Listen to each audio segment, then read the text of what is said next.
Bonjour à tous et merci pour votre fidélité. Avril, c'est le mois des inscriptions aux écoles villardoises. Quelques précisions sur les démarches. Profitons-en également pour découvrir le travail de Stéphane Bernard, que vous connaissez tous, mais que fait-il exactement? Quelles sont ses fonctions? Nous allons tout de suite le savoir. Bonjour Stéphane Bernard. Bonjour. Alors, comment faire l'inscription de nos enfants? Nos enfants, cette année, on attaque les inscriptions pour les enfants qui sont nés à partir de 2020. Donc ça, c'est les enfants qui vont rentrer en petite section. Et aussi pour nos enfants qui sont en grande section, qui vont passer au CP. Et aussi pour les nouveaux arrivants. Donc pour s'inscrire, il faut aller sur le site de la mairie de Villars-les-Dons. Il y a plusieurs onglets. Donc il y a Vivre à Villars. Après, il faut aller sur Enfance, Jeunesse. Et après, aller sur l'onglet École.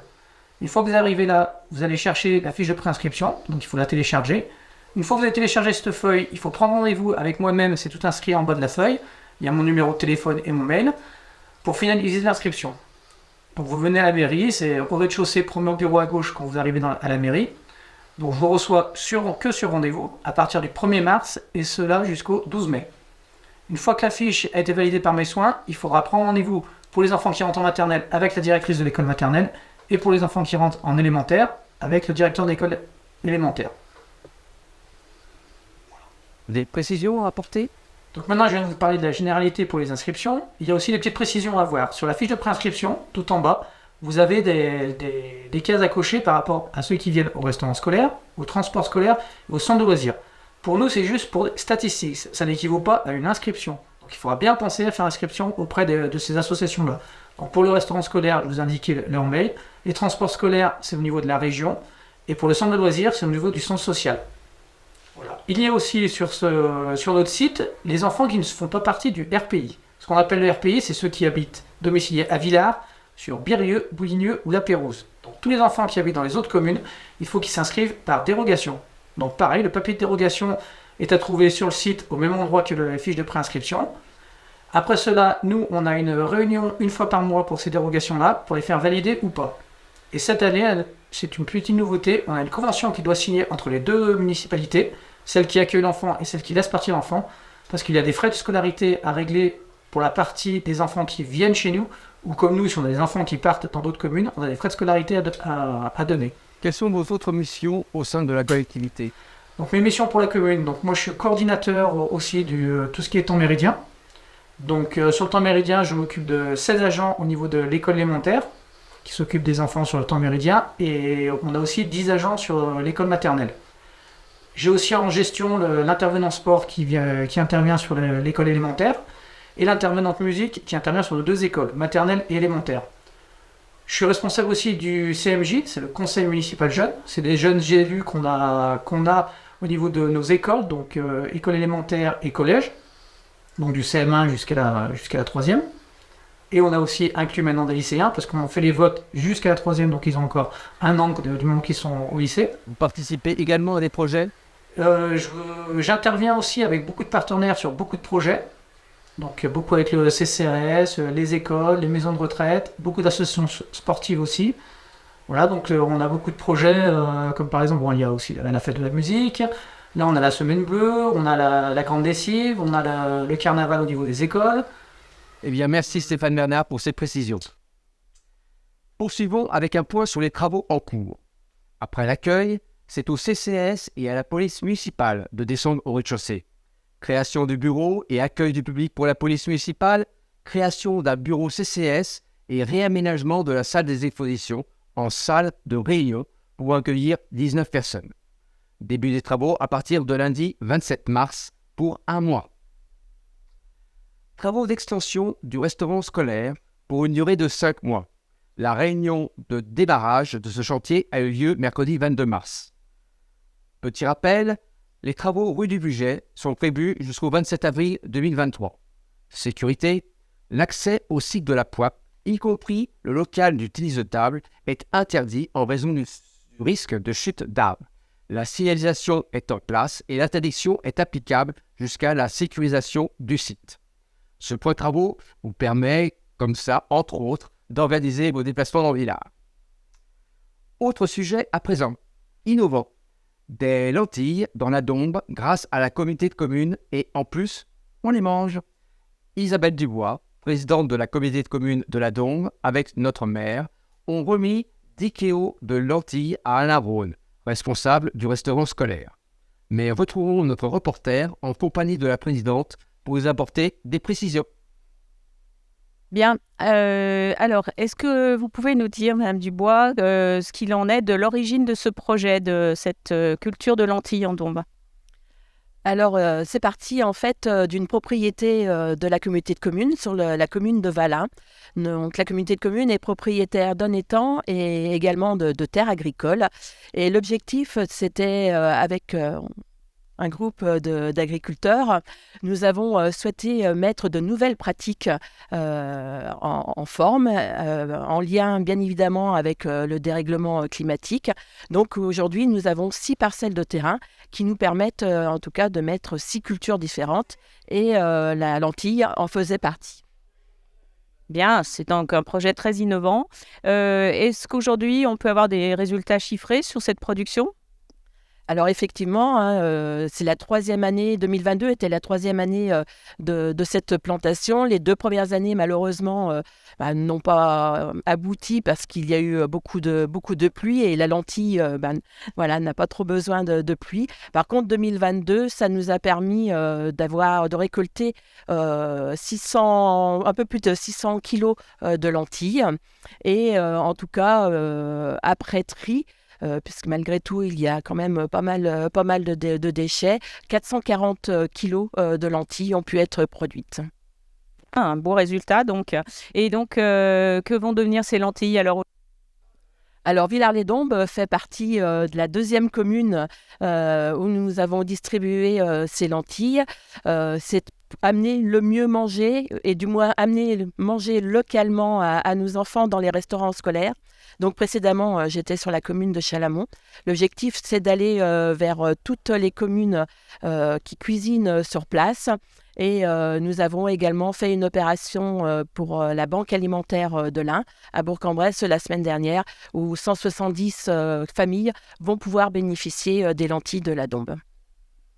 Une opération donc à la fois novatrice, on peut dire, et puis qui rapproche le consommateur du produit. Donc une opération effectivement qui mérite d'être soulignée parce que c'est une première, si j'ai bien compris.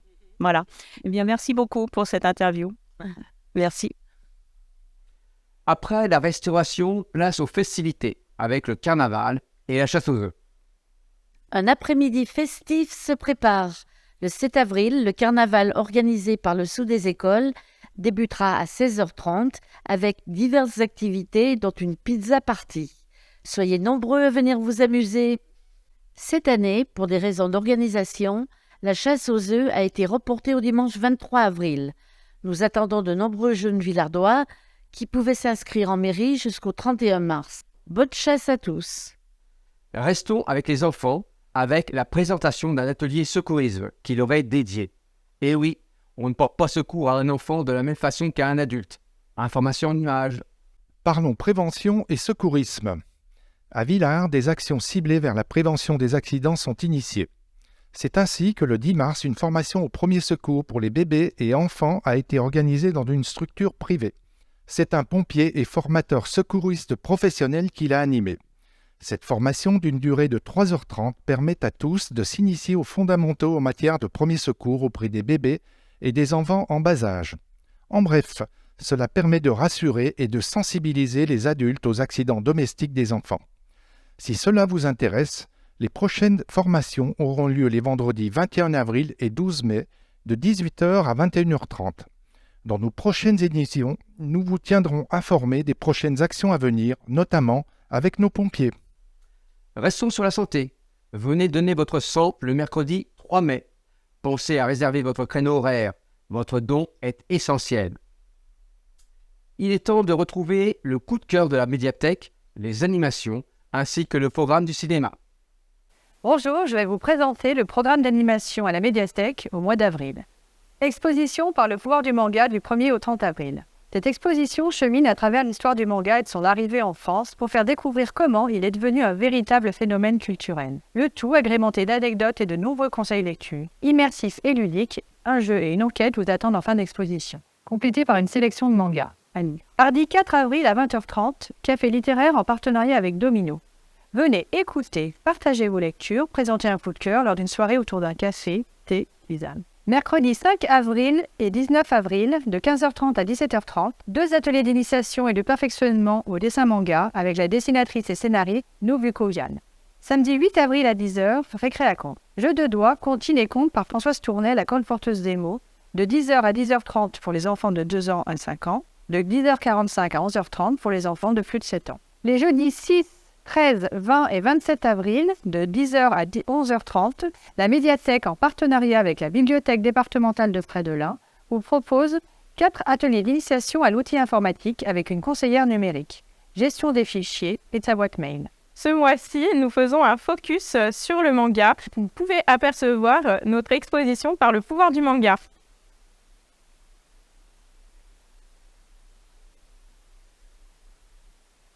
Sur cette table, nous vous avons mis des mangas à consulter sur place. Vous pouvez donc vous installer confortablement pour pouvoir les lire. Et nous avons également fait une sélection d'ouvrages que vous pouvez emprunter, notamment ces superbes mangas documentaires qui ont des belles explications et des belles images, toutes colorées. La médiathèque sera ouverte pendant les vacances scolaires d'avril aux horaires habituels.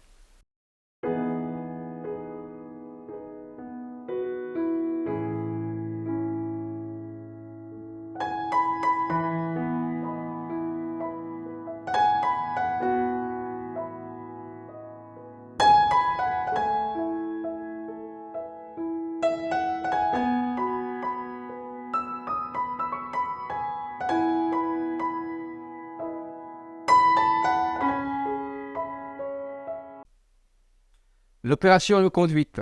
Madame Favergeau, présidente des Amis du Parc, a remis, jeudi 30 mars, 80 billets d'entrée au Parc des Oiseaux à la CCS, le Secours catholique, la Croix-Rouge, Assistance sociale du département et la MSA. Les tickets sont répartis de la façon suivante: 40 places pour adultes, 20 juniors et 20 bambins. Elles seront remises aux familles en difficulté, en priorité villardoise, puis dans les communes de proximité.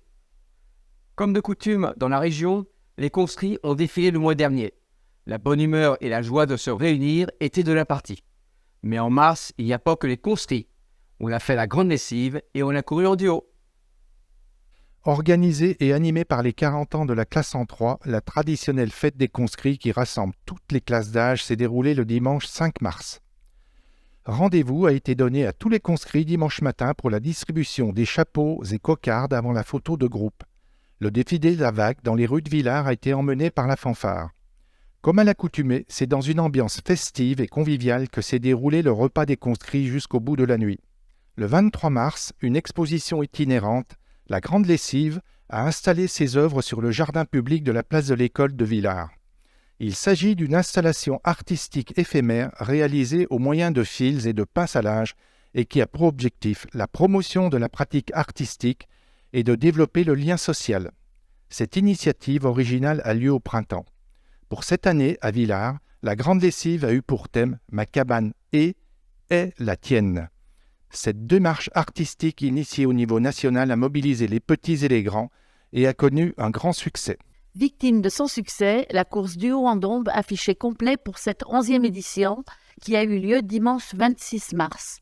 Au départ, 200 duos adultes, 50 duos enfants et 120 marcheurs, les clubs de toute la région étaient représentés. Comme l'an passé, le parcours traversait la réserve du Parc des Oiseaux, mais petite nouveauté en sens inverse, histoire de varier le plaisir. Le club Courir en Dombe a été sous une bonne étoile ce jour-là, la pluie annoncée n'est pas venue et le soleil s'est même invité. Rendez-vous pour la 12e édition. Le vide-grenier, organisé par le Tennis Club de Villars, aura lieu dimanche 2 avril. Nous vous attendons nombreux. Passons au commerce maintenant. Nous vous invitons à répondre au questionnaire de la Chambre de commerce et d'industrie. Pourquoi? Comment?